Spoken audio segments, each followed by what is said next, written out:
그리고 오늘요, 여기 보시는 것처럼 조성길 전 대사대리가 자발적 의지로 한국행을 택했다.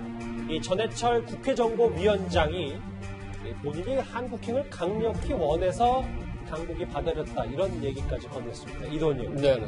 뭐 이런 자발적으로 의사를 타진했다는 얘기도 있고, 그럼 실제로 지금 조성길 전 대사대리는 난감한 상황이긴 하다고 이제 전해지고 있는데, 실제로 비공개 활동을 지금까지 1년 3개월 동안 어떻게 해왔는지 좀 알아봐야 될 것 같은데요. 지금 어떤 활동을 했습니까? 그러니까 우리 고용환 원장님도 우리 정보기관 산하 연구소에서 부원장까지 하시면서 쭉 활동을 하시지 않았습니까? 예. 그러니까 지금 보면은 이제 공개적으로 활동하시는 분이 있고 비공개로 연구를 하시는 분이 있는데, 지금 조성길 대사는 이제 비공개적으로 활동을 하는 거고, 이렇게 공개된 이후에는 어떻게 할 건가? 이건 이제 또 다시 한번 고려해야 될 사항이 되는 것 같고, 아마 가장 이제 거기에서 선택하는데 중요한 부분 중에 하나가 지금 아까 얘기 나왔습니다만 내 딸에 관한 부분이 아니겠습니까?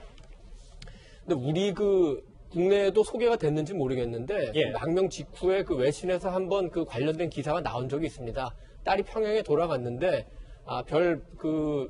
무사하게 할머니와 함께 살고 있다는 기사가 나왔습니다. 왜냐하면은, 딸이 워낙 어리기도 하지만 세계적인 관심이 집중돼 있는데, 딸에 대해서 어떤 평양 정권에서 위해를 가한다면은 그건 굉장히 국제사회의 지탄을 받을 가능성이 굉장히 크고, 사실은 지금도 마찬가지입니다. 그래서 우리 정부도 그렇고 국제사회도 그렇고 평양 당국에 조성길 대사 대리가 한국에 망명했다는 사실이 공개됐다고 해서 그의 딸의 어떤 위해가 가한다면 국제사회는 북한에 대해서 강력하게 규탄할 거다, 이런 메시지를 전한다면은 가족들이 좀 무사하게 지내는데 도움은 될 것 같습니다. 그리고 거기에 따라서 우리 조성길 대사의 향후 활동도 좀 달라질 가능성이 있을 것 같습니다. 고영환 부원장님, 그래도 저희가 가장 인연이 깊고 가장 가까이서 지켜본 인물이기 때문에 고영환 부원장님이 실제로 지금 상황, 심경 말고 지금은 어떻게 잘 지내고 있는지도 저희한테 짧게 좀 공개가 가능할까요? 제가 뭐라고 말씀드릴지 모르겠는데, 어쨌든 지금 들어온 지가 꽤 시간이 됐습니다. 예. 그러니까 어느 정도 안착이 되어 가고 있는 때에 지금 이런 사건이 터졌거든요. 그런데 제가 알건대는 이분이 어떤 일을 하고 있는 건 분명하고, 왜냐하면 생활을 해야 되잖아요. 여기 가서 아이를 키워야 되고 가정 생활을 해야 되니까. 경제 활동은 해야 되니까. 그렇죠. 경제 활동을 해야죠. 그리고 경제 활동은 아직 공개된 것이 하나도 없으니까 어디서 활동하는지는 제가 잘 알지도 못하고 또 예. 알아도 말씀을 드릴 수가 없는 거지만, 그렇죠. 어쨌든 현재 한국에 안착을 해서 생활을 하고 있는 것은 분명하다. 알겠습니다. 알려주실 수 있을 만큼 알려주셔서 감사합니다. 저희도 어느 정도는 감안해서 들었어요. 여기 보면, 근데 고영환 부원장님, 저희가 정리를 좀 해본다고 했는데, 황정엽 전 비서부터 태영호 의원, 그리고 조성길 전 대사대리까지 지금 국직한, 여기 당연히 고영환 부원장님 포함이 되어 있지만, 이 분들, 고위급 인사와 관련해서 이제 북한이 김정은 위원장 이후에는 처음으로 이제 대사급의 망명이기 때문에 북한 내 동요 수준을 저희가 어느 정도 받아들일지, 우리에겐 정말 악재는 맞는 거지. 좀 그게 궁금합니다. 태영호 공사가 왔을 때, 제 방에 와서 제가 제일 먼저 물어본 게 나에 대해서 어떻게 알고 있느냐 하니까, 제가 외국에 있을 때, 공간에 있을 때 PC방에 들어가서 고용환하고 다 쳐봅니다. 그러면 전번 주에 세미나까지 제가 다 알고 있습니다.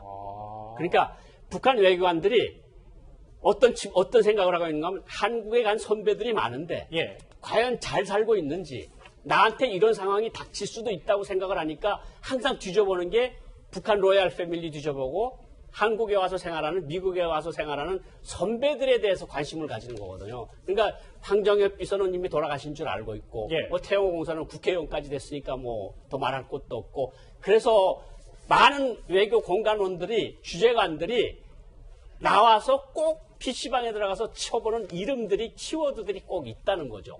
그리고 이것이 아버지도 대사고 장인도 대사고 본인도 대리대사까지 했으니까, 이젠 이 뉴스까지 나오니까 또 한 번 북한 외교관들은 또 한 번 독려를 할 거고, 예. 나와 있는 주재관들 독려할 거고, 그리고 또 이것이 본부에 전해지고 소환돼서 들어가지 않습니까? 그 소래 간단히 끝내. 이런 말들이 돌면서 이제 쉬쉬하면 이게 북한 정권을 흔드는 거거든요. 그러니까 아하. 아버지도 좋은 집안, 처갓집도 좋은 집안, 본인도 좋은 교육, 정말 엘리트의 엘리트 집안인데 왜 이런 일들이 벌어지는 거냐. 이거는 북한 체제에 충격을 줄 수밖에 없죠. 마지막으로 정리를 해볼게요. 신석호 부장. 네. 지지난주에 이 북한 우리 공무원, 해수부 공무원 피격 사건 이후에 또 남북 관계를 어찌 보면 조금은 흔들어 놓을 수 있는 망명사실이 뒤늦게 공개가 됐기 때문에 이거 북한 김정은 위원장의 입장, 시선에서는 이걸 어떻게 바라볼지 전 그게 마지막으로 좀 궁금하거든요. 뭐 정확하게 우리가 어떤 그 사실관계를 알고 있는 것은 아니지만 아마도 김정은을 중심으로 한 북한 지도부는 이 사실을 오래전에 알고 있었을 것 같습니다. 예.